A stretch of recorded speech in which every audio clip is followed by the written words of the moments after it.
What's going on, ladies and gentlemen, saints and ain'ts, and welcome to Lactic Acid. I'm your host, Dominique Smith. Today, I cannot tell you how pumped I am for this show. Our third guest, he's going to come on. He's going to hop on a little later. But the two legends that are coming on the show are John Anderson and Carrie Tollefson. I have Carrie with me right now. So she is a certified baller, shot caller, innovator, thriver, playmaker, waymaker on and off the marathon course, on and off the running course. Probably interviewed your favorite person. And listen, if the three of us were a band, I was thinking about this. I would honestly, I would call us nature's own because that's just how we roll. Smooth, silky, and good for a two-piece PB&J, all your daily needs. Listen, I said it the other day. John and Carrie are the reason they had to get together to come up with American Idol and So You Think You Could Dance, because they said we have to find somebody that can dance and has the swag of Carrie and somebody with the vocal stylings of John. And that's why they are thriving. You open the door for so many people because they're just trying to be like you. How are you doing today? I am awesome because I am listening to, and John and I have had a blast weeks together. So we were Austin Dom. So today. So you and John talked about me during the during the marathon, you said? We did. Oh boy. So, yeah, I know. It was so fun. Like we were just chatting, saying that, we love so many people in this industry and you are one of them, and we were all excited cuz can I just tell you real quick, behind the scenes of the ESPN broadcast, the day before we have dress rehearsal. And we're sitting out there, and it's really more for the people in the truck, like, everyone behind the scenes to check out the mics and the cameras and all this stuff. Like, it is a huge production. Right. And it's not just in a studio. Like, they build a studio set on the finish line of the Boston Marathon. It's huge. Wow. And so all of the local talent from the WCVB they were there, and then it was John and Meb Keflezgi and I in the booth, and so we're all on headsets and we can hear everyone, but we're not having like anything to do at that time. Like they're just checking mics and stuff. Well, there's music playing at the finish line for all of the spectators and the people getting ready to race the next day. They're all taking pictures and doing all stuff. Well, there is like a constant singing or rap or something going on. Like the local people all of a sudden get the vibe and they start singing, and they don't realize that like 20 people on the headset can hear them. So John and I were singing, the local peeps. Meb was rapping a little bit. Like it was so fun, and I think that's where the conversation started with you, Dom. I have to get to Boston next year. Yes. I have to get to Boston. I got to be on some coverage team. Somehow I have to do that. Oh, and that's the best part. Like, or when you're race announcing, which I did a lot, like at the BAA 5K or the Elite Miles and the high school events. Yeah. Then like Allie Feller and I are up there in between announcing things, and we're singing and dancing. Like that's right up your alley. What if we just did a live podcast? You, me, John, bring in Allie, and we're just cranking out show tunes. Let's do it. Oh my gosh, we got to make that happen. That's a even hashtag. Chris Chavez likes show tunes. I don't know if you know that from City Smag. I didn't know that. Yeah, his fiance, I think it has aspirations of Broadway, or did at one point. I mean, there's all kinds of talented people up in here. That's what I'm saying. Track and field is where it's at. If you're not with it, get with it. I'll thrill it, don't feel it. That's how we roll on this piece.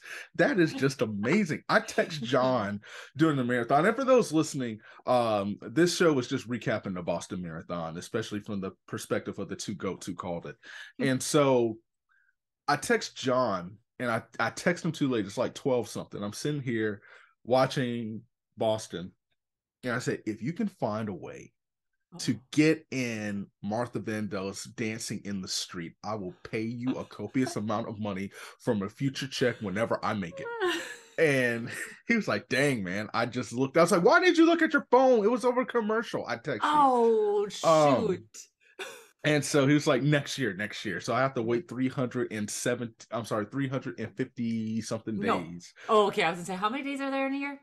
365. I'm not good at math. I majored in journalism. So if you've watched Carrie and I, we rewrite our own rules. We make up Yes, we do. words. We make up our Yes. own words. That's right.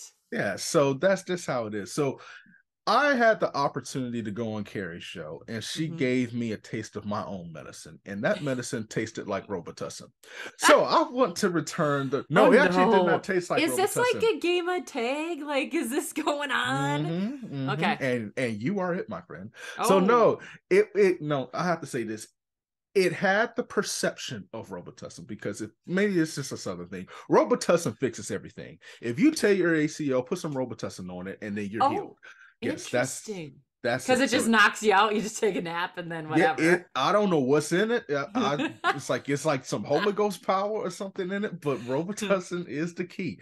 But no, it tasted what should have been Robitussin tasted like milk and magnesia.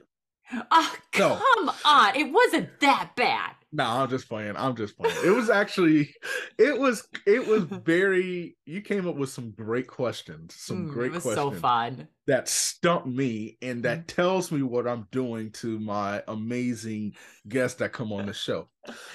So to return the favor. Oh, good. Here we go. So let's just say Frito-Lay and Food Network. They're sitting there watching the Boston Marathon. Say, who are these two people? Lord have mercy. I think we heard them on Lactic Acid. They are amazing. They're like the nicest people ever. We finally found out why they created American Idol and So You Think You Can Dance, because they realized nobody in the United States of America could match the competitive and just amazing energy that you guys had. You have they kind of figured you have that Hoka Bondi energy. Almost when it comes to the shoe. Yeah. And dancing and singing. So they're gonna hook you up with a custom promotion. Ooh. Food Network's gonna send out a chef. And yes, Carrie came up with this question, and if you've heard the show, listen to the show, I've given her credit for it. 3-course meal that you want them to prepare for you in your honor. Then Frito-Lay was just like, okay, we're gonna partner with all the other chip brands just to give you some options. You have to come up with a custom potato chip that they're going to put in every store known to this great land of ours. Last but certainly not least, there was a show back in the day called The Wild Thornberries. And Sister Eliza, had the opportunity to talk to animals. You get a chance to pick one animal that you could talk to. So, I need to. I know. Yes. And I know. If it's a dog, I'm gonna cry. No, but that's okay. Okay, so yes, I need the 3-course meal. I need the chip and the animal. Oh my gosh, that's a lot of things. Okay, is the animal part of the 3-course meal? What? Like you would you like the animal to be sitting down eating? No, I mean, are we eating that animal? That's where my mind is going. I'm trying to connect it all because that's a lot. 3-course meal is a lot. Chip. Okay, I got the chip first. Okay, so I'm okay. Let's lessen it down. So instead of the 3 courses, give me one good course. Give me the entree, the main entree. Oh, okay. I mean, if this is like my favorite entree, like this is not real, fancy or anything. I am a fajita girl all the way. Okay. I'm not bad at that. No, it's not fancy at all, but a good fajita that's sizzling, you can hear it, you can smell, you almost smell it on your clothes like a good barbecue. Like that is my favorite meal. I could have it morning, noon, and night. Breakfast, lunch, dinner, and repeat.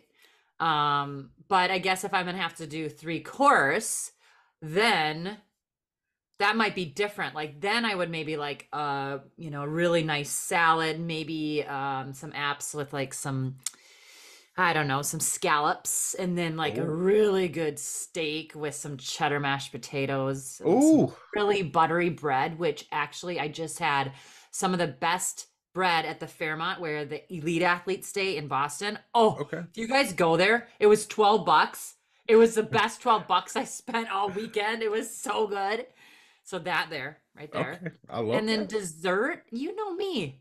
I like a I know. good chocolate milkshake. I don't need anything fancy. I know. That's what, and yeah, I know. I know. A nice So chocolate milkshake. there's my 3-course meal. It's pretty easy. Whipped cream or no whipped cream? No, no whipped cream. Okay. Nope, I don't care for that. What about the Some cherry? people like that. Nope, nope. I just like bring on a good 12 ounces of chocolate Chocolate milkshake. goodness. Like, And let's really, stop. I like the chocolate ice cream with milk. That works too. That's my That fave. works too.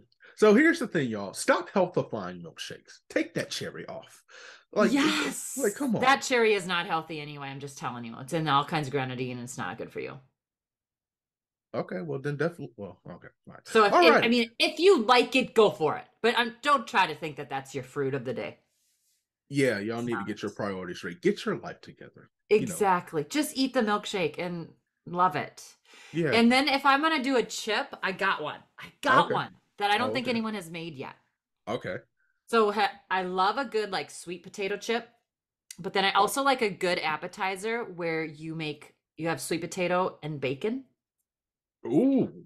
So this is the thing. Like I'm thinking, everyone loves bacon, it seems like. Well, most people. Most people. So let's make a chip that's sweet potato chip with a hint of bacon.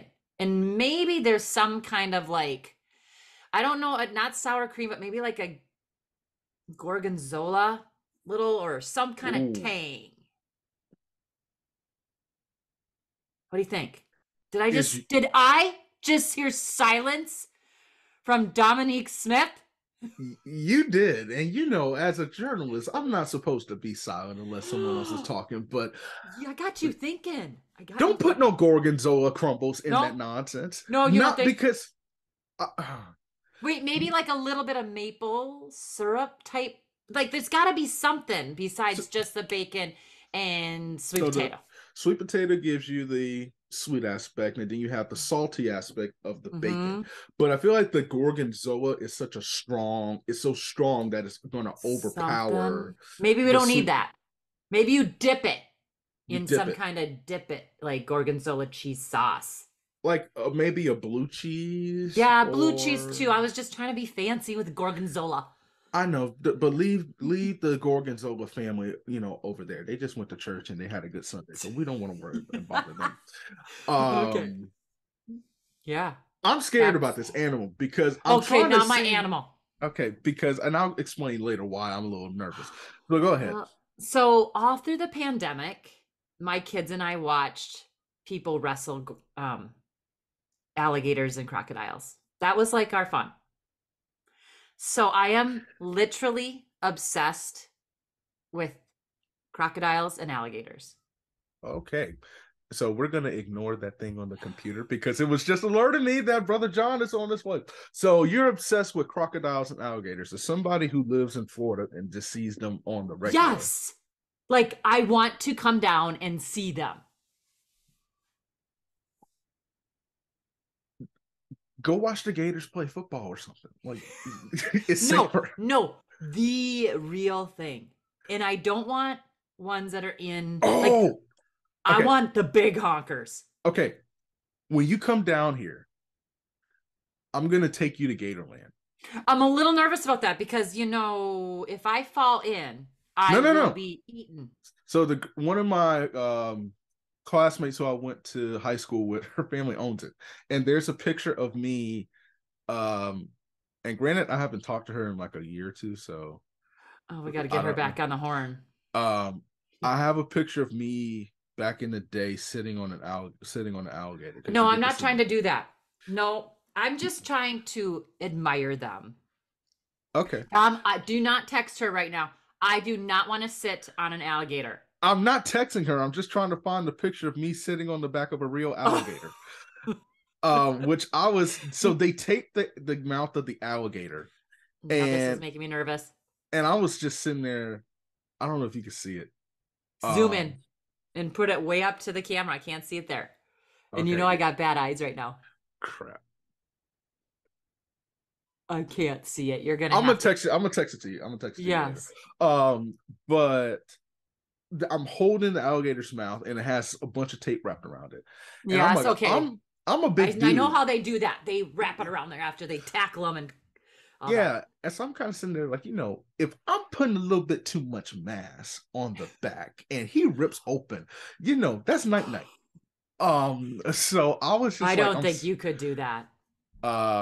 listen, I don't know. But the reason why I was curious because you were like, does the animal that you can talk to tie into food? And so I'm thinking like, if she I mean, you chooses can. if she chooses chicken or something, is she gonna be like talking to the chicken? Hey, chicken, we about to have you No, tonight. Gonna fry you two I piece am extra crispy. not like that, Dom. I I am did not. not. I I am did a not know. farm girl. Like I grew up in rural Minnesota, but I did not farm the animals enough to know how to I didn't know. All I'm saying is I didn't know. I didn't know if you was gonna talk or walk with your dinner.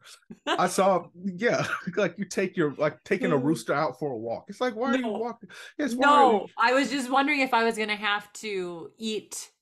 Like you can eat alligator, right? Yeah, you can fry it from Have fried you had gator. it? I have not. People say it's a lot like chicken, but Yeah. I'm not about that. I think they are beautiful animals and they just are so intriguing to me. Like I cannot get over. I could watch it all day. Oh, I have to take you to Gatorland because Yes. when you come up on one, I want to Oh. see if that same energy is still there. Well, I trained in Florida a little bit when I was a pro. No, I'm saying, but And did you I see?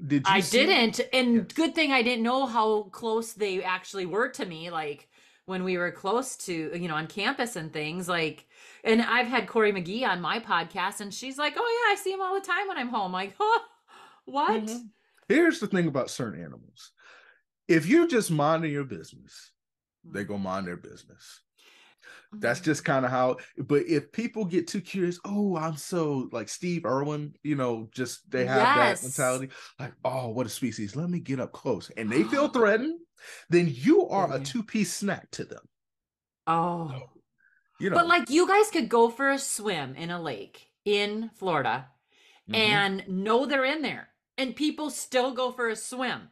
So when you say you all, don't put me in. So just say them, y'all, them, So other people do that other though. people. Like, why? I I will don't, never go swimming in Florida. I don't go jet skiing.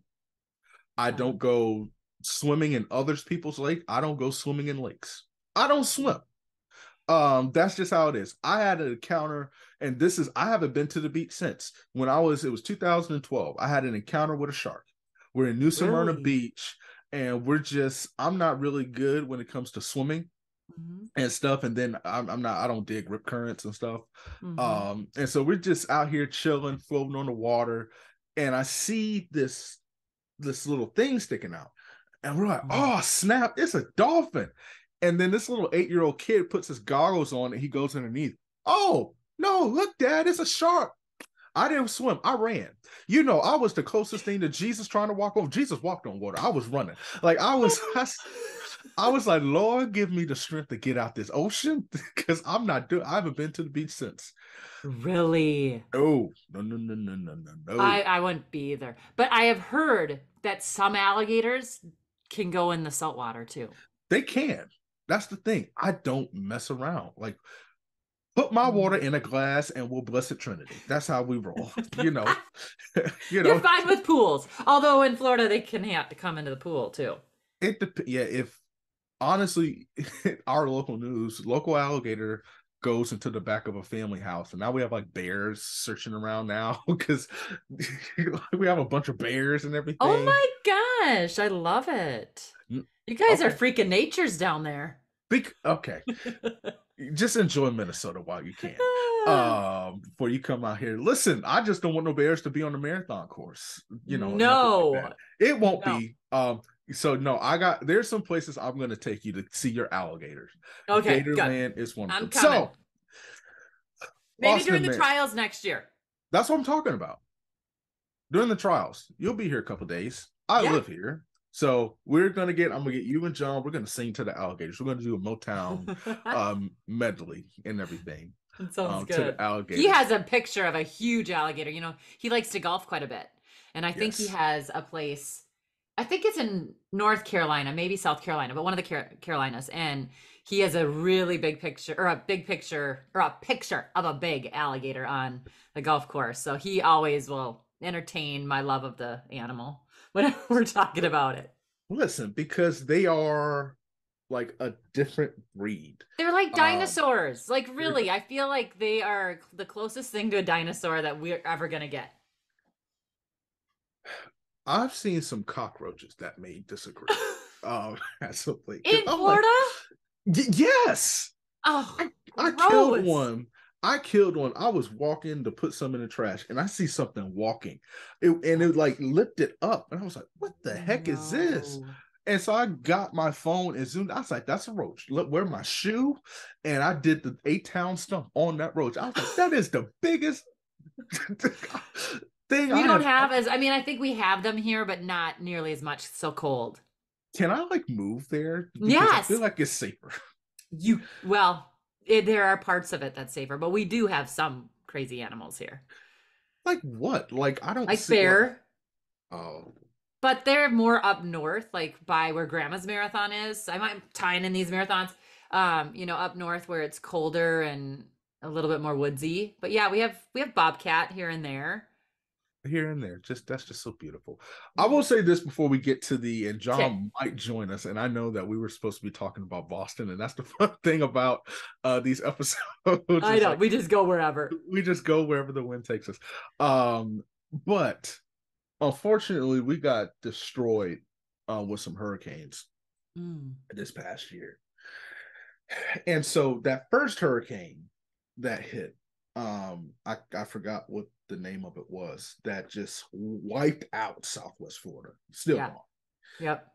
So I have some classmates who live down there in the Naples area and stuff, and they had these like those those expensive windows where the water doesn't crack or break or whatever the Yep. case Yep. may be. Yep. So they have that, and they looked, and you see gators swimming. No. Yes. So because the flooding was so bad, I'm sure it happened here in Orlando too. You saw gators, you saw like all sorts of things. Like, They were just they out of their house? no, they were in the house. They were in the house and they could see alligators swimming outside their house. We have video of it. There's I, video of it. I mean, I can't even. I have seen video of strangers, but somebody. That takes it to a whole new level. That's like how could like catastrophic like the flooding was. Yes. So you're just sitting out your window and the gators are just like paddling and stuff. I'm pretty sure, yeah, there's video of I it. Like know. I think I've seen some because I get every now and then, truth be told, I search for gator videos. so instead of cats, everybody got cats. You're the gator lady. We're gonna call you the Yes, gator. I Yes. do. My boys are like, Mom, do we want to watch Sports Center? They want to watch John Anderson. I'm like, We want to watch I like John, but I also really like Gators. So can we do a little bit of both? John Anderson talking about the Florida Gators. Look at those gators doing the chopping. It's like, No, no, not that boys, one. let me No, I'm talking educate about you real ones. about a real gator. Learn, Yeah, exactly. be educated, and everything. I'm not mad at that. I'm not Yeah. mad at that at all. Okay. At this point, I think I could wrestle one and, get them to safety because I know how to do it. You come from the, back, you sit on them, you crunch the nose down, you just take the duct tape real fast. Gatorland might be hiring. It's like if you I mean, I could chase them down, or at least I probably still have enough speed to try to get away from them. but those they can jump though. You need to go zigzag. Oh yeah, they're just not that agile. They Yeah. don't do the 3 cone drills and all the speed and agility stuff. Yeah, that we do. So all the yeah. So once those gators start learning about that and they start doing ladders Yeah. and stuff like that, it's game over for people. I cannot wait to see that. Okay, Boston. Yes, yes, yes. Okay, because I know we have a limited time. Tell me from your vantage point, how was the marathon? I mean, it was awesome. I loved every minute of it. The wheelchair races were phenomenal. So much drama there. The men's race was awesome. A lot was focused on Eliud Kipchoge, and John probably will get to chat more about the men's race. But on the women's side, we didn't get to see as much as I wanted to be honest. There was a lot of focus. This was a huge day for running to see Eliud Kipchoge come to the States. So there was a lot of people that wanted to have him on screen, and I get it. But then towards the, end of the race, when there were things happening on the women's side, there's just only so much that the TV production can do, right? But I think Helen Obiri was amazing. I don't know if anyone got to watch it, but Helen Obiri, we are so used to seeing her on the track and just crushing it on the track, whether she's winning world medals, Olympic medals, whatever. But she kind of used that track mentality, and she waited and she waited. And that's what she did a little bit wrong in New York when she had her debut marathon last fall. I think that track mentality, that intensity of covering moves and, being ready and almost on your toes, ready to go, that maybe wasn't quite fitting for the marathon, or she just hadn't learned the patience. But in Boston, it seemed like she nailed it. Her patience was there. She took in her fueling and her hydration, and she waited for that final kick like she does a lot in track. Yep. And she just timed it perfectly. And so hard to do that over 26.2. But I think that was one of my favorite things. I loved that the woman that was second last year, Ababel Yeshina, she fell in the final stages of the Boston Marathon, and she came back and finished fourth. She's such a rock star. I think she's really one we're going to watch for a long time. And then Emma Bates, top American, Minnesotan. She was fifth. Listen, so perfect timing because John is here.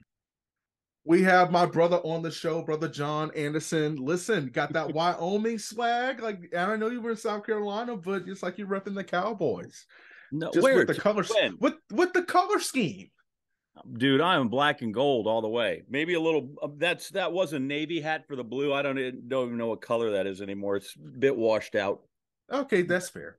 But I'm all right. So, quick background on John. John is my soul brother. While I'm upset that he didn't get Martha and the Vandellas on the broadcast of Dancing in the Street, that's okay. All is forgiven. All is well. He has a podcast called On Wisconsin. He and Carrie called the Boston Marathon. They're going to be calling a lot of other stuff. So please be sure to, check that out and give him some thoughts and prayers because his team Wisconsin is going to lose to my team Ohio State in a few short months. Praise the Lord. So, John, how are you doing today? Listen, first off, Luke Fickell comes with deep Buckeye roots. So he's gonna be great. Because he knows all the way. So the scarlet and gray, the color in Ohio State is scarlet and gray, and the gray is for the gray area where they live and recruit and compensate athletes. And so we're gonna be in that space now, and you're gonna have to watch out. Well, Inside Wisconsin, by the way, on Wisconsin's the fight song. Oh, okay. Inside Wisconsin's the podcast. We didn't want any but then when I do things that are intensely personal to me, then it's just John Wisconsin, because that way we don't have copyright. Then we don't have copyright. Okay, so on Wisconsin, Lord have mercy. And all I will say in response to that is the last time I heard that is when Cincinnati played the Ohio State and Chase Young buses hard, helped the Buckeyes to a 49-0 win. So bring it on, Brother Fickell. So now back to the marathon, John. But Carrie was, just given, just a rundown. She talked about how we kind of wish we saw a little bit more of the women. I know, thankfully, none of you are on Twitter, because Twitter was just kind of, they were mad. Now, granted, I wanted to see Sister Emma Bates because I got a chance to talk to Emma before Boston did a story on her.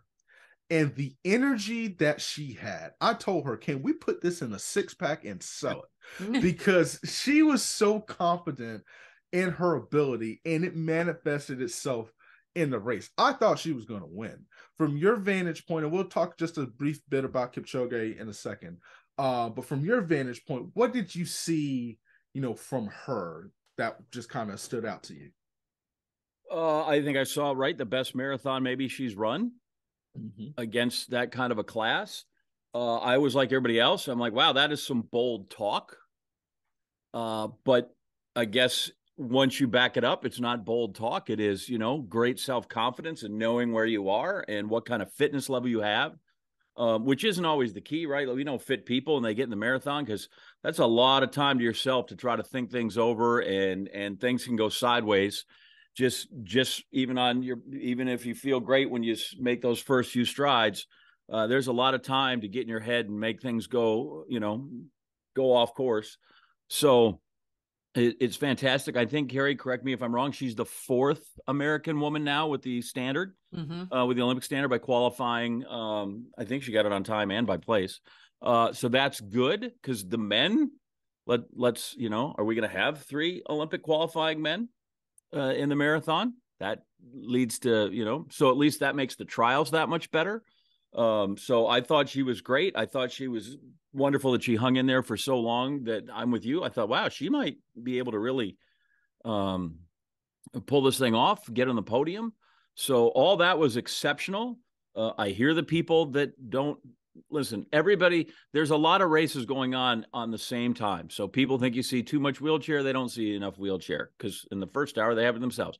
Then you got 2 races, and then people don't see enough men or Eliud Kipchoge because right away Carrie would tell you that, I think, right? Yeah. Oh, where's Kipchoge? We're not showing Kipchoge enough.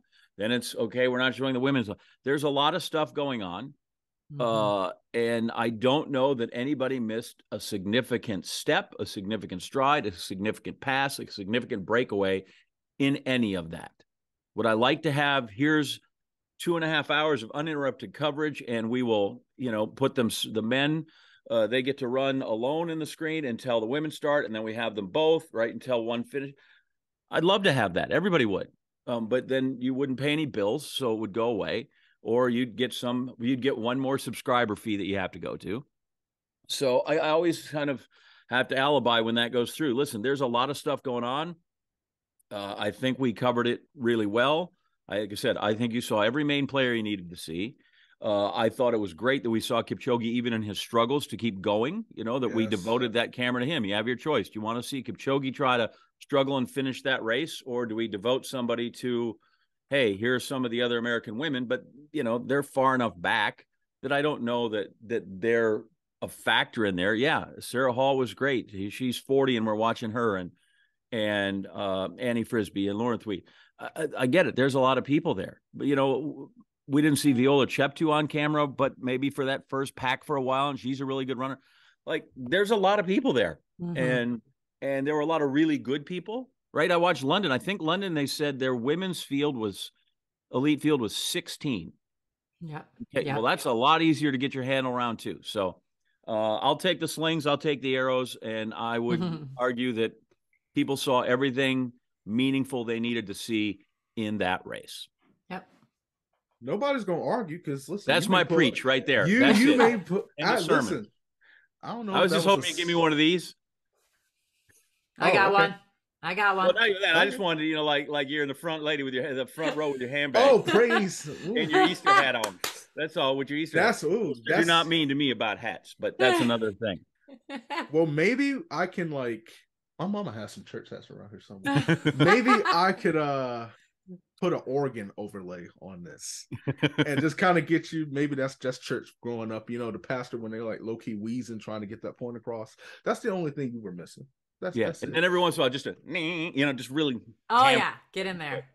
Yeah, and I can get some talk, preach, praise, all the above. Sometimes, listen. Sometimes when I get like that, people get like, I got to rise up to defend. Is that how you do church, John? The Connecticut branch of the Methodists are a bit less vocal in their support of the Lord. Yeah. But I've spent enough time. That's a good way to put it. I spent enough time at Baptist churches in Missouri and evangelicals down in Tulsa, Oklahoma to know. Yeah. When people are making a connection with the Holy Spirit. I love it. When that Holy Spirit drop, it's like fish grease on a Friday night. Listen, no, here we go. Listen now, y'all ain't ready. Don't blast me, Carrie. Don't blast me. Hey, why is my screen says mute? Have you guys muted me? I have not muted you. It does not say mute. Oh, I hear you. We hear you loud and clear, boss. Okay. So I'm going to ask you this question. What question do you think I should ask John that I asked you? Oh my gosh. Caused you difficulty? Oh, well, I think that John probably would like your chip question. Okay. If, Brother John, you had to, will you want me to call you brother, pastor, or apostle after this? Don't even give them that option Right. or those options. How about the Right Reverend J.A.? Oh, here we The go. Reverend, See? the Reverend. That's AP style book appropriate. The Reverend. Now The I'm Right gonna have to call the Right him Reverend that. J.A. No, you're not, because I'm gonna give you something you have to call. We're gonna call you. That comes from, by the way, that comes from Reese Davis, who used to call the head coach there at Arkansas the Right Reverend Nut. Houston Nut. Right Houston Reverend Nut. Yep, So the Right Reverend. So we have not original. the Reverend J.A. and we have Sister Carrie. Well, better yet, I think Your Majesty is better. Your Majesty Carrie Tollefson. I have a common touch. I have the common touch. I'm good. I need to be up here a little bit. Okay. I mean, so with Carrie, I mean, technically I could call you an apostle. Thank you. Giving himself that name. Or Bishop. Oh, Bishop Tollefson. Okay. Bishop whatever T. you Bishop want. T. Bishop T. Evangelist. Ooh. BT, are you with me? Oh, yeah. Oh, what in the name of old Kurt Franklin is going on here? I got a little Kurt going on. Ooh, why don't we get you a bejeweled chalice like the Bishop Dom Magic Wand? I don't know if Carrie knows who that is, so we'll just let it go. I mean, I'm just going with it. Whatever. This is what I do on air sometimes. I'm like, okay, and I have no clue what's happening. Oh, man. I know my man Dom is in. He's down with the Bishop Dom Magic Wand. I know. It's just that he's a spiritual advisor to Snoop on occasion. Oh, Snoop Snoop has a gospel album out. And I was listening to one with him and Charlie Wilson, and it's just so funny because there's this conflict if you watch the live video, because Charlie think he in the Gap band back in the day, and so he starts to slide. Ooh, I'm like, Charlie, we sing about Jesus, brother. Come on. And it's amazing. You should check it out. Hey, John, what was that song you were showing me the club version of the other day? I thought the club version of Gordon Lightfoot's "If You Could Read My Mind," which is it comes off the Studio 54 movie, which was horrible, but it's got a driving kind of whole club beat that it kicks in, and I'm down with it. I think Dom needs to hear that one. You got to send it to him. Send it to me. And so since we have 4 minutes with Carrie, I have to make What's the question? So I'm going to switch it up. So I told Carrie, if the three of us were a band, I would call us Nature's Own, because we have your daily needs. If you need some bread between a nice fried pork chop sandwich, we got you.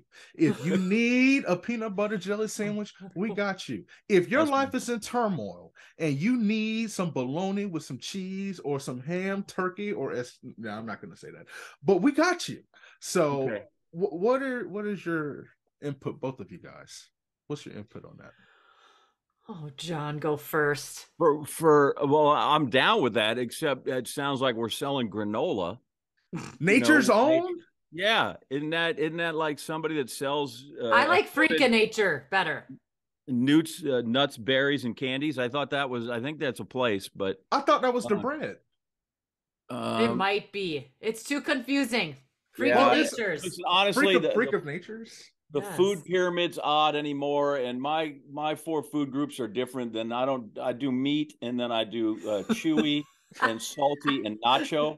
So those are my 4 food groups, which are not exact. I could go with Freak of Nature. Yeah, the Freak of Nature's. I could go down with that.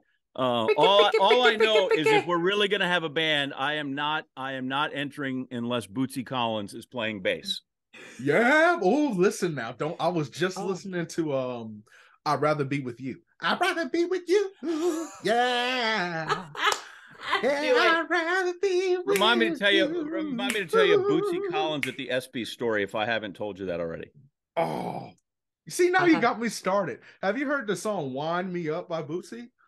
Where he's playing the bass, he's like, yeah, I don't believe I'm on that one yet. Oh, dang, you guys are killing me. Gosh. Oh my gosh. Why am I showing my age? I was telling him, John, how the dress rehearsal day, we were singing, everyone was singing. Everyone from the WCVB to us. Meb was doing some rapping and things. Yep. That needs to make the show. Exactly. I don't know that if James Brown is soul brother number 1, I don't know that Meb is soul brother number 2, but at least he's there. He's working at it. Yeah. So what would be our? Oh man, I feel like Carrie gave us the name. What, Freaks of Nature? Yeah, the Freaks of Nature. Now you got me on James Brown, and you say Soul Power. That would be our first song. know you need it, soul power. Carrie, what would be everybody get on up? And okay, can't sing James. Carrie, what would be our main genre? Like, what are we singing? And I told Carrie that the reason that American Idol and So You Think You Could Dance became a thing is because of YouTube, because they had to try to match somebody. So Carrie, what is, since you're the leader of our band, you're the lead singer. You are the David Ruffin without all the issues. So what is it that we're singing? That's stripping away a lot of stuff, by the way. Well, you know I am a Lenny Kravitz fan. Like that's I love that hard rock, a little soul. So that I think we need to bring that back. There's not that many people that do that. Okay. And John likes the Motown. We know that, but he also loves a good beat. I feel like listen, I am all over the map. Yeah, me too. I just need at some point, if this is going to be viable, that we're going to have to do at least, and there's a little room for wiggle, but at least 17 Van Morrison songs. Oh, okay, that's fair. So I am down. That is my, like, I bet that's 98% of my playlist is always Van Morrison. I mean, I love Bruce Springsteen. Me too. And yes. I love all the, as Dom knows, old school R&B. I'm down with that. You know, I don't know that there were many kids in Wisconsin trying to watch Soul Train and Don Kirshner, but there I was. And then on Sunday we had polka music, so I'm still down with Alvin Stachinski and his all polka band. I can sing "She's Fat for Me" or Apple Peaches Pumpkin Pie. Roll out. Oh my! I got them all. So roll out the barrel. That song. Which one? Roll out the barrel. Yeah, we'll have a barrel of fun. Yeah. How about "In Heaven There Is No Beer"? I don't know that one. That's why we drink it here, because when we're gone from here, our friends will be drinking all our beer. That's basically the biggest line. So for me, because I can't do this polka nonsense. Bless them. You know how the Christmas carols, which is so weird. Oh, let me tell you. He listens to Christmas in June, John. July. July. Depends what it is. July. What it is. Listen, I know it's hard to deck the halls when it's 100 degrees, but a brother tries. For me, I got to go. I'm BB King. Because BB King is a mixture of everybody. If BB mad, he's gonna sound like Teddy Pendergrass. And so, like I told John, I gave him the example. You know, Teddy, he starts sweet, and that could be BB. Whisper sweet things, and then he get pissed off. He can't stay there very long. So yes, that he can't stay there. He could be James Brown. Good. Da, da, da, da, da, da. I knew that I would. What's another? He could be Boys to Men. You know. Oh yes. It doesn't matter. I am BB King Jr. But we have had 0 females. So what females? Well, that's because you're fronting us, so we can get away with that. So Carrie would probably be like Aretha or like Karen Carpenter. Oh, I love both of them. But I mean, who like knew? We got to think of someone new. We are not that old, people. Let's think of some. Not really. Let's go. I don't like anything from this century. Straight up. Serious? I like Miley. Think of somebody else. That's just Beyonce. Janet. Okay, no, this is older, but Janet Jackson. I was just listening to some of her old songs. So good. That would be funny if I could see Carrie leading our band and we come out. And she's like, nah, diva is a female version of a hustler, a hustler. And I'm just, me and John are just in the back, just thinking the thrills. Exactly. I don't know. I'm down with that, but listen. Right. I'm a good teammate, so I will go along with the group. Do it. But I am all about. Listen, I am all about BB King. Yes. So one of the highlights of my musical life had nothing to do with actual notes being played. It was just that I went to the restroom and got to take a pee next to Pine Top Perkins, the great pianist for Muddy Waters band. But listen, don't talk about Bud. Put some respect on Brother Buddy. But I have to say this because Carrie, I know you have to go. BB King's. We have a place called BB King's down here in Florida, in Orlando. Okay. For the trials, John, we're going to go. I want to do a live podcast with just the 3 of us.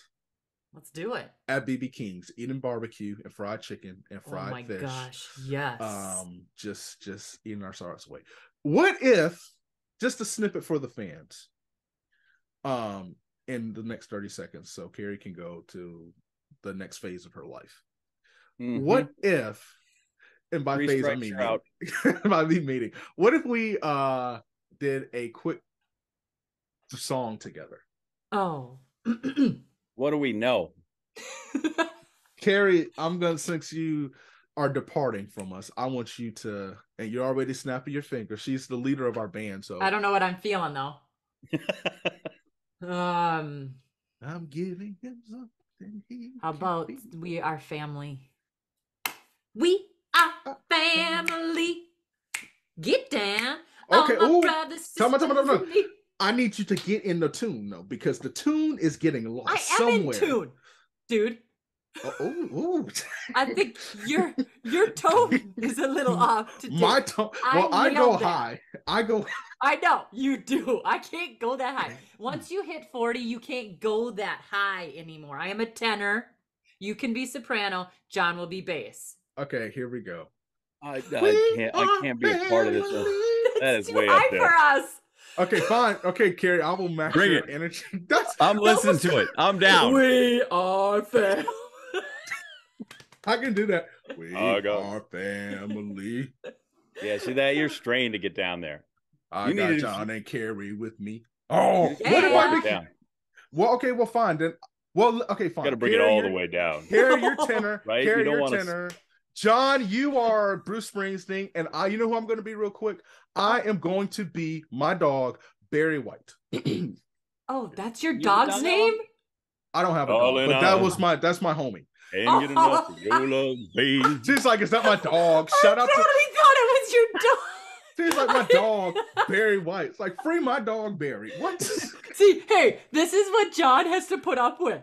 Like, this is what he's like, oh, what is Carrie going to say on air? But we have those moments all the time. Carrie, do you know who Lucille is? Yes. Okay. Who's that? I don't know. You just said. She favorite thing, Lucille Ball. Lucille Ball. No, that's B.B. King's guitar. That's his guitar. Oh, no, I didn't know. I was thinking Lucille Ball. No, because Carrie, like, I remember when I was telling her how lactic acid came, she thought, like, the plane had lactic acid. And I was like, Carrie, I will be dead. Like, no, like, death to me, die. See, this is why you two needed to be distance runners, because this is what happens on a long run. These conversations happen, and we learn more about the world and everything out on those long runs. This is the why field eventers might not get that deep. You need to be a high jumper, because after 9 steps, you're done, and then you just go back and talk about all this stuff without the oxygen. Okay, that's where it happens. This is why you need to be a thrower. Because lay around on the mats. No, because basically this is how the song "Spinning Around" by Cuba Gooding Sr. and what was the band's name, John? I keep forgetting. What's their name? For who? Cuba Gooding Sr. The song he led. I don't know that one. The main ingredient. Oh, yes. Everybody plays the fool. Because, listen, that's how I got into throwing. Because of the song Spinning Around. I'm spinning around. Oh, that does not seem like that would be motivating. Like, I spin you right now. That song would be motivating. Oh, God, that's different. You spin my head right. Oh, Lord. Okay, Carrie, I hope you have a blood. I got to go. I got to go. So if you're wondering where I'm going. I needed to stay in bed. We're going to Herzogenaurach, Germany. I'm going there, peeps, to see some of the fastest runners in the world. Where are you? Germany? I'm going. Yeah, I got a production call now, and I'm going on Wednesday to Germany to see the Road to Records event. So tune in. Okay, when is that? And you're just leaving Charlie at home with the kids? I'm leaving Charlie at home with the kids. Speaking of... So, Carrie, speaking of Charlie, that's a great trend. So, where can they, when does that meet? That is this weekend. What, April 29th, I believe. Okay, beautiful. This episode will be out this week. So, pretty much some people go to Penn. Some people go to Drake. Yeah, I would have loved to have been with you at Penn, too. Maybe next year, but going to Germany. I'm not at Penn. I'm out. Oh, you're not? It's not an ESPN this year. Ah. Okay, so Carrie's got to go because she's speaking to Charlie. Peace out, peeps. Love she's got to be Thanks. like Charlie Wilson. So she got to get up early in the morning. Got to go to Germany. Peace out, fam. Appreciate love you guys. Always. Thank Love and you. appreciate you. Bye. All right. Bye, Carrie. See ya. So John, as in the words of Bill Withers, just the two of us. By the way, what is the best version of Everybody Plays the Fool? Because I'm kind of down with Aaron Neville. Aaron Neville had a good version. That's like when I'm on the golf course, oddly enough, like I hum that between shots a lot. And always, when I hear it in my head, it's always Aaron Neville singing it. Everybody plays the fool sometime. By the way, so I got to tell you, I passed on the Wilson Pickett album. Why? Oh, okay. See, now we real soul brothers, because I don't have that. I'm still saving up for a record player, but I have the CD. Listen, I have the CD too. But that's vintage. That is, I have to take you to Binks. It's a record store here, and we have a place called the Nook. They sell like all these old, vinyl records and stuff like that. But man, there's nothing. When Marvin is talking to the crowd, you hear those horns playing. Woo! And as I tell my best buddy Raj, who's kind of my dearest college friend and is all about soul music. Like that guy is deep. And when they play that intro to Distant Lover and he hits that first note and the crowd goes crazy and he's like, every pair of panties is launched towards the stage in that moment. That moment, and then women, I believe the correct thing is they all lost their drawers right there. It's not just that moment. It's like, because we talked about it on the last show, because he slowed it down. Because if you hear the regular album version, distant lover, love, right. But the live version, distant lover, love. And then that moment, and then when he called on, remember at the end when he called on the Lord, and then the octane just went out, Lord have mercy, and then it just like explodes, and everything. I'm telling you, man. Gosh, now that I think about it, we would have been a good for the Gap Band. So I worked in Tulsa for a long time, right? Okay. Oh, so you know all about it. Yeah. That's where the Gap Band's from. GAP, Greenwood and Pine. I don't know. I've always been told that's what it starts, which is great. A guy named North Tulsa, the two places. That's back where Black Wall Street was, Greenwood and Pine, up there. And so they'd come back. They'd play festivals every once in a while. They were great. And you want to talk about a great barbecue place up there called Little Joe's, which was named after the guy's daughter, Joe. Okay. And so you'd go into Little Joe's, and it was kind of in a rough part of town, but you never it never prevented anybody from going there, right? You'd go, that place is kind of, and everybody went, and everybody just flocked to the place. It was great. And the guy behind the plate, behind the counter, when he came to chop your brisket, he had a cleaver. Right, not just some guys have a knife, right, and they kind of, and then this guy was out there, and I also think, well, that's part of the reason probably they never had any trouble, because the dude behind also had a cleaver, but that guy could go through not only your brisket, but he could take care of a hot link, just gone, looked like a samurai. Fantastic. Boy, I have not had me a good hot link in a hot. The Little Joe hot link, and I just need the sweet and the spicy sauce, and you get there and you never realize how much just plain white Wonder Bread you can eat. Listen, if the barbecue sauce and the meat is good. It's just sitting. Wait a minute. I just ate 7 sandwiches worth of bread.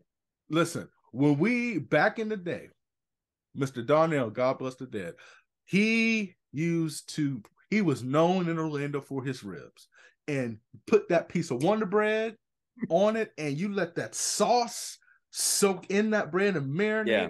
Boy, here's the thing, you don't need PB&J. Just give me some rib sauce and that hot bread, man. Yeah. And there's something about the other thing. I don't know if this makes me nuts or not, but I always thought it tasted 12% better if I had a Fanta strawberry soda as opposed to like a Coke. I love a Coke or a Pepsi, but if I could get me some strawberry soda with that, then I'm done. Strawberry, that was my flavor, but if I couldn't do strawberry, I got me the orange Fanta. Like, I still like my Popeye's chicken with strawberry soda. I tell you what hits. Listen now, I'm 29. It's gonna hit me different because that heartburn will kick in, like that lactic acid will kick in big time. But You're I not used in the to think, Pepsid crowd just yet. no, not just yet. But I used to do the pineapple little, that pineapple soda. Yep. Boy, let me tell you something. That was different. That we were built different back in the day. You know what I'm talking about. Yeah. So I don't know. I don't know if a person can say that drink strawberry soda and say pineapple is too sweet, but I'm not mad at anybody. Well, here's the thing. If you got like the Carolina style barbecue or whatnot, A little that more tang, mustardy kind of thing. Yeah, that mustard vinegar concoction, that sweetness of the pineapple kind of helped to break up all that acid. So that's what hit it for me. Can I do that now? No. Have I tried it? No. Will I ever do it again? No. Maybe like 32 seconds before I die, like, Lord, I'm coming. So let me just go ahead let me get myself in a good mood. Let me get myself in the right frame of mind for when let we me meet. get ready. Let me get prepared. So we see people get ready. People get ready. There's a train coming. You don't need no baggage. You just get on board. Listen, you mentioned you can't do that to me, man. You can't do that to me. And we're almost done here because the problem is this was supposed to be about the Boston Marathon, but when I woke up this morning, I was like, no, it's not. So I just kind of threw some stuff away. Carrie gave her 2 cents. I gave my 2 cents. So I'll ask you this. So I feel like I gave you at least a nickel's worth. Sorry about that. Okay, well, let's upgrade to a dime. So basically, what was the experience like for you covering it? It was raining, but I we talked about Kipchoge. Props to him for finishing. And all these people saying Kipchoge's done, I don't believe he is. I said it with my brother, Anderson Emerald. I just think this was just a day. My family always says every dog has his day, every bulldog has his weekend. And so I think he'll be fine. But at the same time, I think it was cool to see, the move got made. I think it was a Gay who made that move. And then he jumped. Yep. He jumped. And then it just kept extending. And then you just saw the progression of the race. With the women's race, it was unique to me because obviously Emma Bates and just the way that she ran that race was unique. But also it just seemed like the test of patience. I cannot remember that young lady's name who fell, but was still in contention. Ababel Yeshina. She falls. And like in my head, I'm like singing Donnie McClurkin, like, we fall down, but please get up. Like, I'm just like, keep going. And she did, and she kept going, and she was in contention to win. This Boston Marathon felt kind of different to me. Like there was just a little bit more in the way of an energy and excitement. But I'm curious about it from your vantage point. Well, since it's the only one I've broadcast, right, I don't have a lot to go against, and I have seen it and watched different ones. So obviously it's different than like when Meb wins or when Mutai led in, I believe, was he 2011 or 2014 when he set the course record, and still think the top 10 places for time are all from that race when they just blaze through it because so much of it's weather related. I thought it was fascinating to see Kipchoge in a race, period, running in the U.S. That was amazing. I was very much on the thought that it's Kipchoge and nonsense. Okay. Even though you had past champions in there with Benson Kipruto and Evans Chibet, but until somebody decided that this guy, he's out here and everybody's back here, right? So until he's Gladys Knight, everybody else is a Pip. Until we get a change, then I'm still going to stay with that because it had been a decade since he'd been here in the world record and all the wins, the gold medals. I thought we shifted from that nicely when it finally became apparent. I'm with you. We had one report at one point that he had stepped off the course and maybe didn't finish it. He got out there and actually kind of moved pretty well after that really hard spot. His last 5K wasn't terrible, at least in relationship to some other dudes that were in there. So I thought that was amazing. I thought that Kipruto and Chibet being teammates helped a bunch, right? They could run and they were just hanging out with their buddies. And you know that even when you're tired, if what Carrie said to some point, he had somebody to run with, right? Even if you're going fast, even if you're, where you're, he had somebody to run with. And I think you can't underestimate how important that was to both those guys. Gay didn't have that, and Kipchoge didn't have that when he took off. It was kind of nice to see O'Connor Mance get a little froggy up there in the first 10, 12 miles and decide he was going to flip off some 4:37s and a 4:17 first 5K and not feel bad about it. Let's go. I think he'll be smarter next time around, but God bless him for giving it a shot. You've only run 2 marathons, and not everybody's like Helen O'Beary in their second marathon, you win. Or Hassan going to win her first one. That is different level. I'm sorry to cut you off. I hate this. I wake up in the morning saying, why am I doing this marathon? This sucks. I didn't think I was going to finish. Runs 2:18 opening marathon. I was like, I wish I had that kind of. Oh, by the way, I have a quad injury, but I forgot to tape that up. Yeah. So just. And then maybe even more, and I think it's been brought about, but it's worth really, I think, dwelling. The woman in the month before in her buildup is Ramadan. Like she's training in the middle of when she's got to fast as well. You're not eating, you're not drinking. Not in her buildup. And I get you can do that. You can, you eat after sundown, you eat beforehand, but still, that's a long time to not refuel for people whose whole MO is we're going to train and we're going to eat right and we're going to sleep right and we're going to refuel when we eat right. We're not just going to go get 3 squares, right? We eat in a much different way to make sure our body is fueled and energized. And so I feel like that's an also component of it that made it all the more crazy the way she came through. And then, as I said last night on the show, as we were doing, the last thing you really want to do is probably be in a pack of 3 with a mile left to go. And the woman in there is the world record holder in the mile. Right. That's just, And she doesn't have to run 4, 12 or 18 or whatever world record. She's still busting it off, but that's crazy. So that was crazy. And that any dude can decide he's going to negative split and run 59:45 on the back half with the winner there in London, which by the way is nowhere near Boston Marathon. I'm sorry we got off that.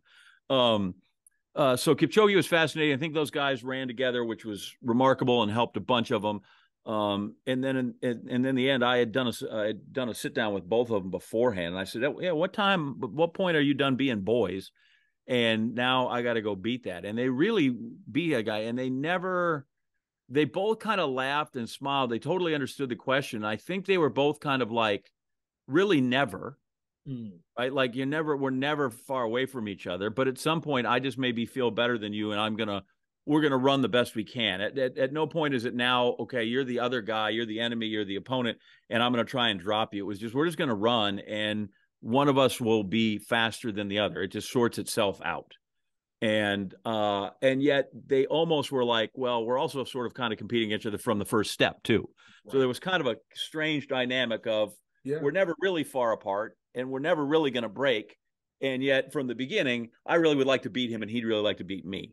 So they were really kind of fun to listen to them and visit together. And, I'm like, which one of you guys is, which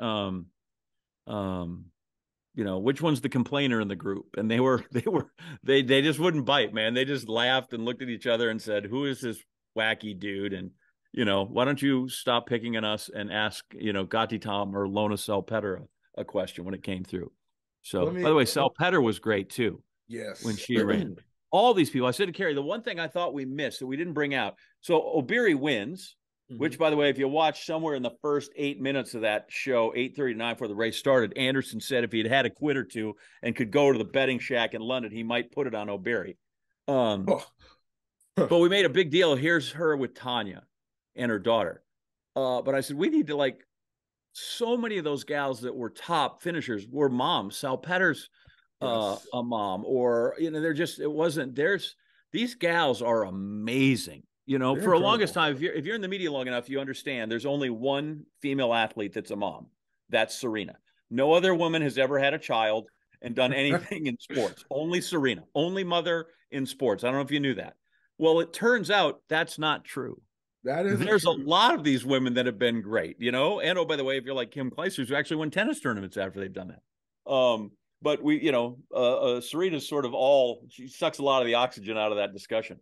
Yeah, it turns out there's a lot of them that ran through. So, But I thought the vibe was great. I think there was some added energy with the 10-year remembrance of what happened, and David Ortiz being there, and in a way that was very well done, in a way that was a remembrance, not in sorrow, but in celebration about the kind of going back to the Boston Strong. And, there's not another race, I don't think, of the majors that is so intertwined with its city.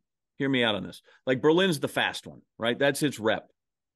And I think when you go to the New York City Marathon, I think it bills itself, and rightly so, because of the city. It's more of a reflection of the city. It feels more global. They want to be like the world's race, and they do come. It's the international contingent's amazing. And so I think they play into that. Here's this huge diversity of people from all around that make up New York City. So I feel like that they feel like that's the world's marathon. And Boston is just this provincial marathon, and they're so tied together, which is why the bombing was so hard, because people they didn't just bomb the race, they bombed the whole city. It doesn't matter. Right. Southie, wherever you want to be. And so it's got that vibe, which is incredible. That here's this got like the pride of a local turkey trot run, and yet it's national and international when it comes through. So that was amazing. Kipchoge obviously gave tons of energy. People flocked to that guy for 4 days. I think that had something to do with it too. Like that guy was he was worn out, couldn't go anywhere without a phalanx of guards. And it was just hard to be normal when he went through. And then the women's races, O'Beary was the woman we thought we'd see in New York and wasn't quite there, So here's the last woman in and the first woman across the line, which is fantastic. And it was great that, man, we had 10 and 12 people there for a long, long time in that race, which was phenomenal. It was like, and as we touched on, great to see Bates up there and just in the fight and going toe to toe with these people, stride for stride for a really long time. I think with Kipchoge, man, I don't blame him for taking an extra day before talking to the people. Mm-hmm. And I know some people gave him some criticism for that.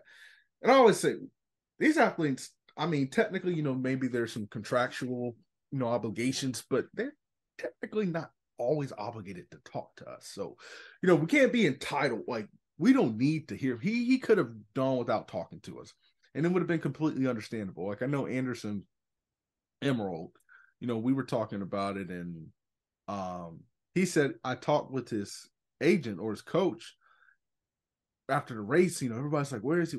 He's like, he's in there getting treatment. Like, mm-hmm. So there is a human element to it, which is the exciting part. And I think, and this will be the last one, and naturally, I'm saying this, and I just happen to peek over at my clock here, and I always have it on the music channel, and the Four Tops Bernadette just pops up. And I was like, you can't sing this when he's answering this question, because he's not gonna be like, Bernadette. That's my jam too. But tell me how you think the American contingent did in the marathon. Obviously, you have, we talked about Emma Bates, deservedly so. Sarah Hall, she breaks the Masters record. You talk about the guys and Favo, and we talk about Albertson and all those. But just go ahead. Yeah, you're good. You're good. I don't know that right now America has a men's marathoner that is, I guess world class. They're obviously world class guys, and they're elite, but I don't know if they're podium elite. Yeah. If that's the case, and it's funny if they can if you get in a world championship or a Olympic race, you can make that look better because everybody's limited on their entries, right? Yeah. You get 3, and you can't have 7 Ethiopian guys, and you can't have 3 Tanzanians. I don't know if there are 3 Tanzanians, Gay's great. You can't have that many Kenyans, so you can't stack the field that way. Right. So that helps a little bit. But if you were going to go to Berlin and pace it and say, how many guys do we have that can run 2:05? Do we have one? I thought Mance would break Ryan Hall's American best there. And he just went out so spicy. God bless him. that I don't know that that worked. Fauble was smart, right? Like, listen, dudes just went 4:37. I can't run 4:37. I mean, I can, but I can't run it for 10 miles and then decide that I'm going to be there at mile 21 when the hills hit. So some of that's just, you got to be smart, right? Jared Ward's made a career on that. Let's just go ahead and even pace it and I'll be there, right? What Fauble pick off? 3 guys in the end? Yeah. He finished hard. Yeah. He had sent, we had talked before, and he's like, I trust my fitness, but I trust how I know to run Boston. And that's really smart. And now you're the top American again, but you're also not up there in the fight. And I don't know if we have that. I think the women's distance running right now at that distance is really good. I think that Bates has shown that she can run up there with Sisson and D'Amato, who I think can also, I think they can trade punches with everybody that's out there when it comes through. I'm sure there's going to be somewhere on the road right now. There's an East African runner that we haven't seen on the track that's ready to go out and run another, 2:14. Right there, it's kind of like the NBA draft, right? Somewhere there's an American. We pay all this attention to Bronny James, but there's an 18-year-old kid that's going to get recruited somewhere, and he's going to play in the MAC, and he's going to light the world on fire. And you go, like, wow, how'd that guy? Like, that just depends on kind of culture in your sports and what you have. And so those people out there, but the women's, I like the women's side much better right now, and that might be from the marathon on down to I don't know. There's a distance I don't like. I think, we've got, depending how Schweitzer is, but I think we've got gals that can run at 10K. We got at 5. We've already shown that we've got steeplechasers that, and I get they're getting a little older with Frericks and Emma, but they've been fighters there. Courtney Wayment from Courtney Wayment's coming. She's ascending at this point from BYU that ran for Diljit Taylor. So she's unbelievable. Pretty sure at the half we're covered, Yeah, definitely. You got with Mo. The 400 and the 400 hurdles is just blindly stupid right now. Britton Wilson just ran 53, whatever it was, and people tried to lose their mind, but you're like, Sid just ran under 51. Like, her time is so ridiculous. You know why you can't go ahead. 2 seconds, and you're still 2 seconds off what that did. But she gets in the open, and Talitha Diggs can run that. Those 2 girls are running times in college that are obscene. Crazy. And then the 200 and the 100. Oh my, yeah. So like right now, the women's on track events are great. The women's throwers are unbelievable. Right. I think we medaled everywhere in the world championships with throwers. Jumpers, triple jump, we're trying, right? I think we're close with Katura and Jasmine Moore and you'll probably see. Why can't I think of the gal that won the medal? Okay, but I know you're talking about. And I know what you're talking about, yeah. And then and we've got, it's crazy. Women's track right now is absurdly good. I would say that we are in, literally, call it what you want, the golden age or the salad days or whatever, which is phenomenal. The men apparently are fantastic if you want to run the 100. Even though our boy Noah Lyles got beat by a high school dude yesterday. Listen, that kid is different. I'm trying to tell you. I get it, but he still got beat by a high school kid. I know. You can't live that down.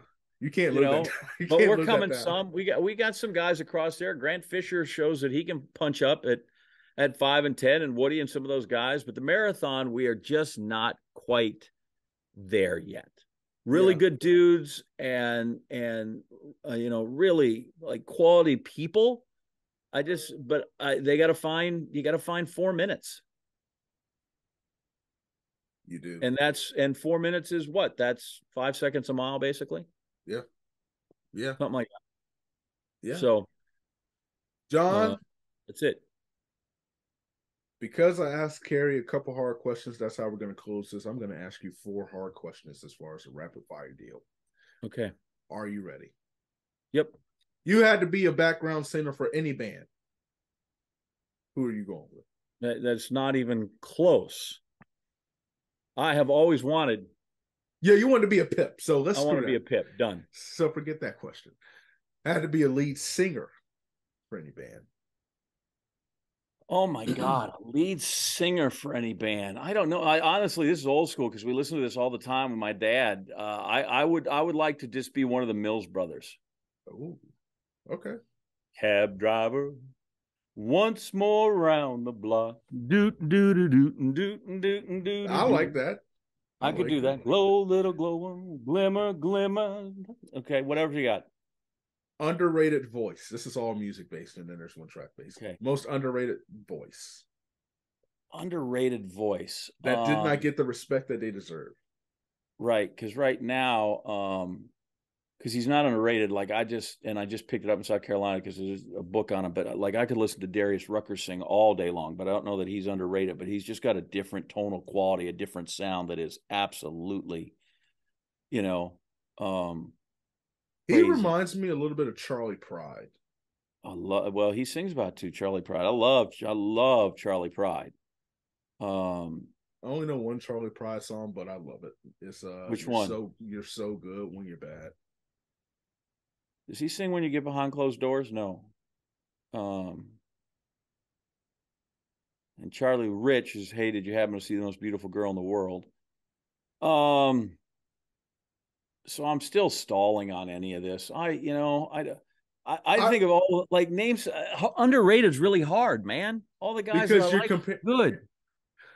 I would say, I think Jeffrey Osborne was a little underrated because you're comparing it to the era of just the different people that he sang against. Yeah, you could do that. But, listen, when Quincy Jones needed somebody to sing a song for him, he went, are you underrated if Quincy Jones calls you? Because I need somebody to sing this song, and I'm going to call him, Okay, that's fair. How about, in that sort of same era, where's Peabo Bryson? Oh, boy. Okay, so Peabo might be number one. Baby, that's too high. Baby, can you stop the rain from falling? Won't you take my clouds away? Okay. Peabo Bryson. What about Tina Marie? I don't know that I'm familiar enough to know. With Rick James? Okay. Ooh, la, la, la. Okay. So, all right. That's who we'll roll with. All right. Okay. Most underrated musical band. The Band. Yeah, that's underrated. No, The Band. I've never. Robbie Robertson. They were the Last Waltz concert. They were, Dylan's kind of band. Like you go listen to some of these great songs, you're like, holy crap, that's Levi Helms singing on playing the drums. They were unbelievable musicians. That's how they got their name. They're like, who's that living in the house up in wherever they're upstate New York? They're like, oh, that's the band lives up there. So they finally just started calling themselves The Band. They started behind Ronnie Hawkins. They were the Hawks, who, by the way, there's another guy who just flat out could bring it. So I kind of like just The Band. I think they should get more. I mean, I get it. They're in the Rock and Roll Hall of Fame and stuff, but I don't know that they get as widely loved as they should be. Last two questions. This one is the most, and so when I say diverse, I'm talking purely about style.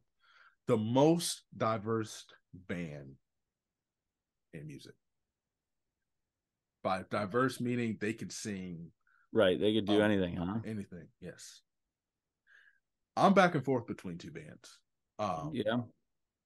Earth, Wind, and Fire. Okay. And Hall & Oates. Some blue-eyed soul from Philadelphia, huh? Yeah. I like some Hall & Oates. I love, She's Gone, Sarah Smile, kind of the real classic 70s stuff. I can't go for that. It's not really my thing. Maneater was not really my thing. He's a Maneater. On some of those. Earth, Wind, and Fire was just, I think they're always in the same lane, but the difference between like September and Reasons is, right? Like that's That's some diverse stuff. Reasons.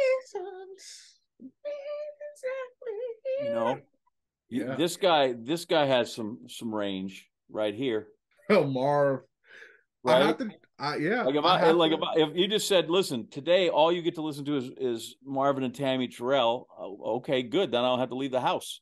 you That's know, when Marvin was wearing a suit. That's when all the right? buttons That's when he were up. wears a suit. And now every time I see Kevin Durant, who's out of the game, because he's always hurt, he's sitting there. He got his little, he always has got his little Marvin Gaye hat on. His little, I'm like, it looks like Marvin Gaye is sitting on the Suns bench or on the Nets bench every time. If this world were mine. I have to change my answer though for one of them about underrated voice that doesn't get the attention that they deserve. So underrated band is the Impressions. Okay. Led off by the great Curtis Mayfield. Underrated voice is Jerry Butler, the Iceman coming. Hey, hey, Mr. Dream Merchant. That's my dog. Yeah, see some of that, like I guess I think of, like, you forget some of these people like that were in groups, right? Like Rod, like you go, oh yeah, Rod Stewart, he's such a solo guy, but like he was great with the Faces, Yeah.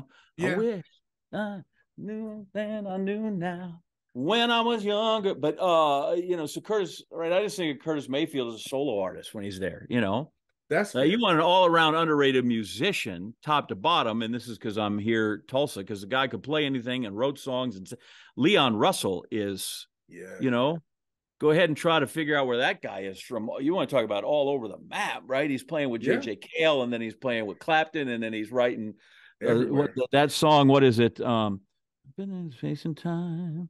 Song rhymes. When we're together, why can't you know what I'm saying? But it's been redone by the song's been done 50 times. I wrote some bad lines. One of the stages, a million people watching. We're alone. Saving my song for you. My song for you. Okay.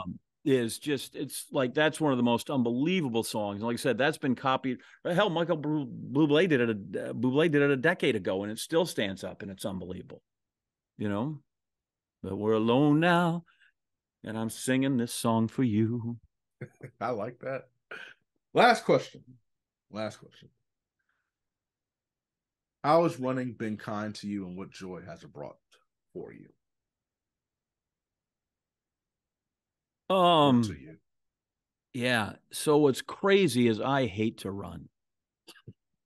But as in many things, I happen to be good at it.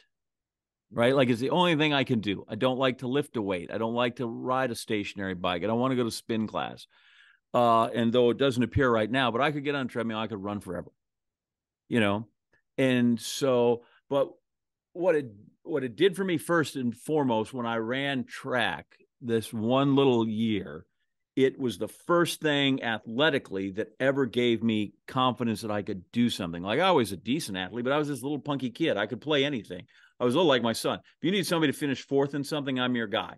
I could play baseball, but I wasn't a star. I could play basketball, but I was down on the end of the bench. I could play tennis. The only reason I got into track is because I was the 9th guy in the tennis team, and I wasn't quite there.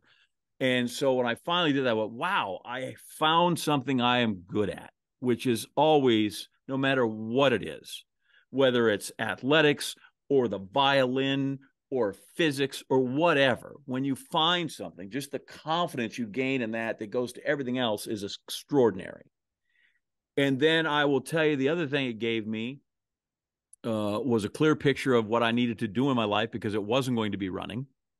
Because it was not going to, I was a decent high jumper, but I was not those guys that I was jumping with, and went, okay, those guys are different than I am. So this is not where I'm going to make my money. But I wrote a letter on my way to Tokyo for the Olympics 2 summers ago to my college track coach, Bob Thiel, who's the guy that said, come on down to Missouri. We'd love to have you. Okay. I won't go into the whole story, but that changed my life. Is one, he gave me a chance to run. I had this amazing peer group, this amazing group of teammates, 2 of them who I saw in Albuquerque at Nationals, 2 great high jumpers. Nat Page, one of the all-time great high jumpers, and then after a knee injury, he went and ran the intermediate hurdles for a decade, world class, a guy named Ben Lucero, who was the last of the great American rollers. And here I am in Albuquerque with these two other guys, and I'm thinking, if it's not for running and not for Coach Teal, I don't know these other people who are my friends and who are amazing people. So, it expanded my world unbelievably. But as I worked with Coach Teal, he let me walk on. And so I knew what track was. And because of my background in track and because of knowing him, I had made connections and other coaches and blah, blah, blah.